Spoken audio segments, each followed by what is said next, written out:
Morning everyone. Today's video is a follow-up of yesterday's depression video.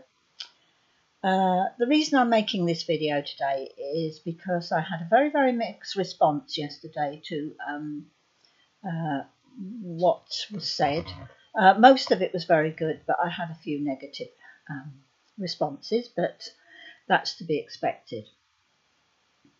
Now, the reason I'm talking to you today is just to explain a few things. There are various forms of depression, and obviously not everyone is the same, and not everyone's causes of depression are the same.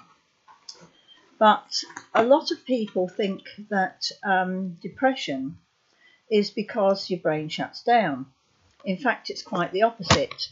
Your brain goes into overload.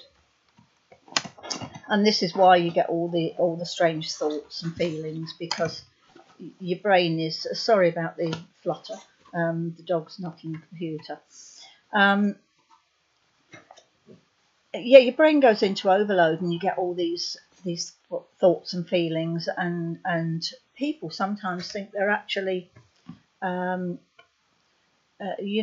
all aggressive thoughts towards other people, that you suddenly going to become a psychopath or a homicidal maniac, but this isn't so. What actually happens is, in most cases, is that your brain has a lack of the feel-good endorphins or hormones, dopamine and serotonin. So, what happens with the lack of the hormones, obviously, they normally make you feel good. So if they're not there, then your mood's going to plummet, which is quite normal.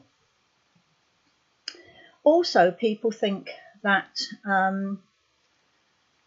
as I said, your brain shuts down, you can't function, you can't do anything. But in fact, when I first got depression, when I first started to feel the strange things that were happening to me, I was actually doing a lot of studying, and quite intense studying. I was doing my higher level of teacher training. I was studying for a massage therapy degree, and I was also doing an exam, or had an exam coming up on slip of the tongue, anatomy and physiology, and I was doing that at one of our local hospitals. So I had quite a lot on my plate at the time, and yes, it was difficult, but somehow I still managed to get through it and pass the exams. So my brain wasn't as fuddled as people think it is. I was a bit zombie-like and went through the motions, but my brain did still function fully and as it should. So any of the myths that say that you can't carry on a fairly normal life while you've got depression is a load of rubbish. When it gets really bad, yes, then things do change. But in the early stages, you basically still carry on muddling through. And this is the problem with people, because people don't give up. They don't admit that they are having problems, and they just carry on as normal. But,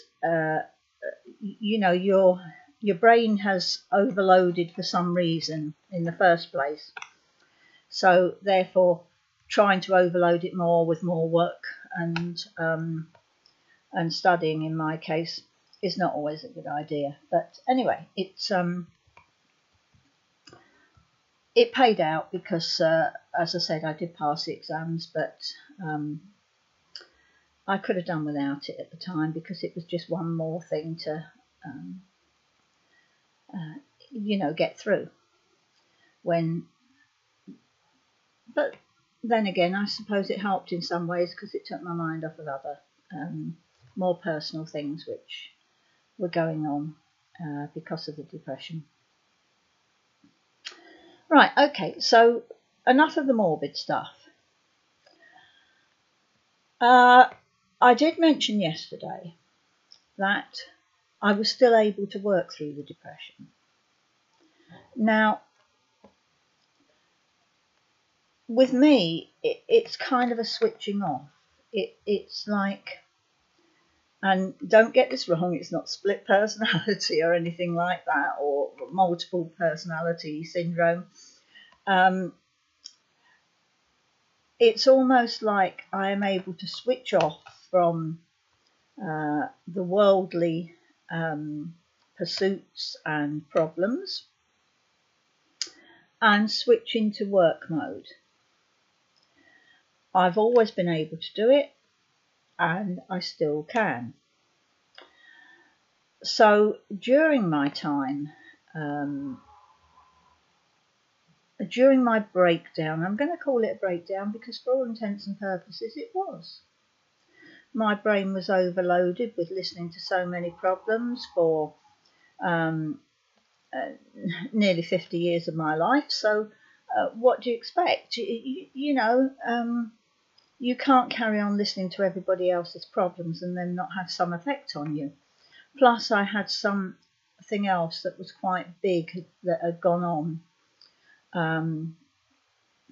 in which I can't go into it in great detail because it's, it's a very sensitive subject. And something else had gone on where I had received threats. That's all I'm going to say now. And because of this, I had the added worry of that and the added worry of how it would affect myself and my family. So naturally, when you've got so much going on in your head, at some stage or other, your brain's got to say, come on now, I've had enough. I want a break from all this.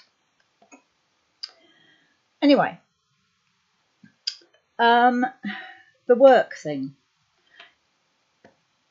Because I had no money coming in. I'd always worked, and a lot of times I've worked at two jobs.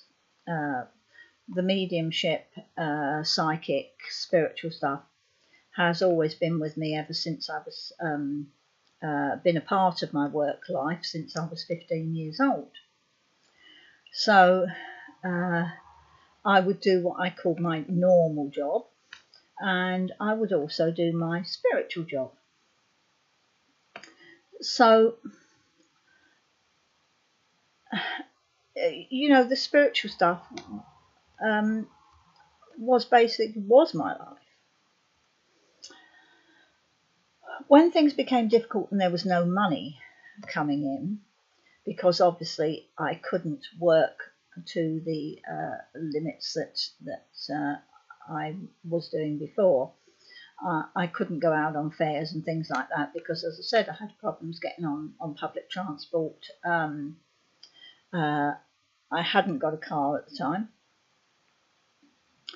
So, and obviously nobody that was close to me that had a car that would take me to all my jobs and things because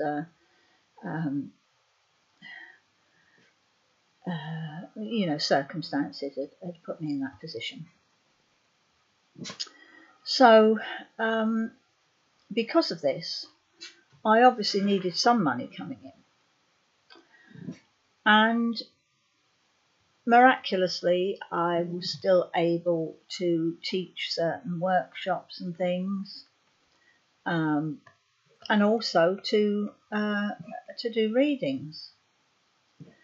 And like I said, it was almost as if the stronger side of me took over, and the logical side, and said, well, you know, you've got to survive this. If you want to get through this and you want to get to the other side, you have got to look after yourself. And that's basically what I did. I looked after myself. I did get to a stage at one time where I had someone who was phoning me every day for readings, etc., and advice, and I'm afraid I did have to tell them where to go, because the problem was I wasn't well enough to have that kind of load stuck on me. And I mean, they weren't even paying for the readings, so it wasn't even as though it was a financial thing. So the thing is, I had to tell them to go and seek help elsewhere. I mean, it was stupid things. It wasn't. If it had been somebody who was really in dire need, I mean, obviously I would have spoken to them and helped them. But it was silly things like, shall I go to work today?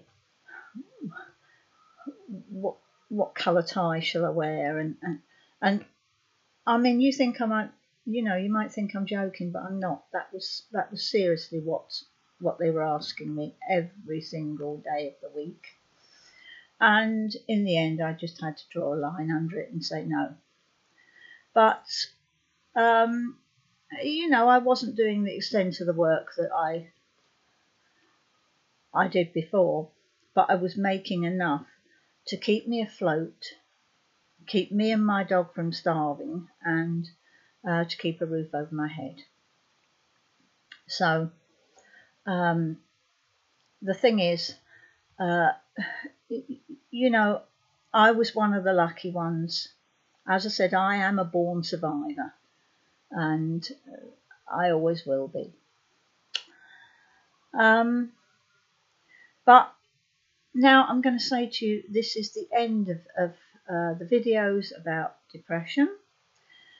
I am here if anybody wants to talk to me and wants to ask me questions. I'm quite happy to answer your questions if I can.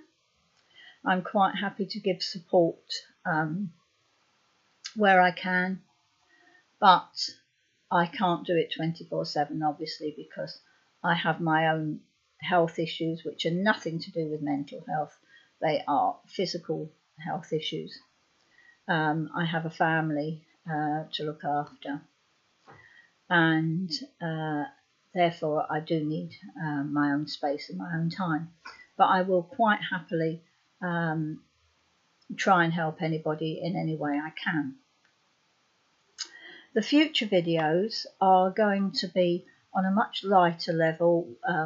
They're going to be a lot to do with teaching various subjects, a lot of psychic development, and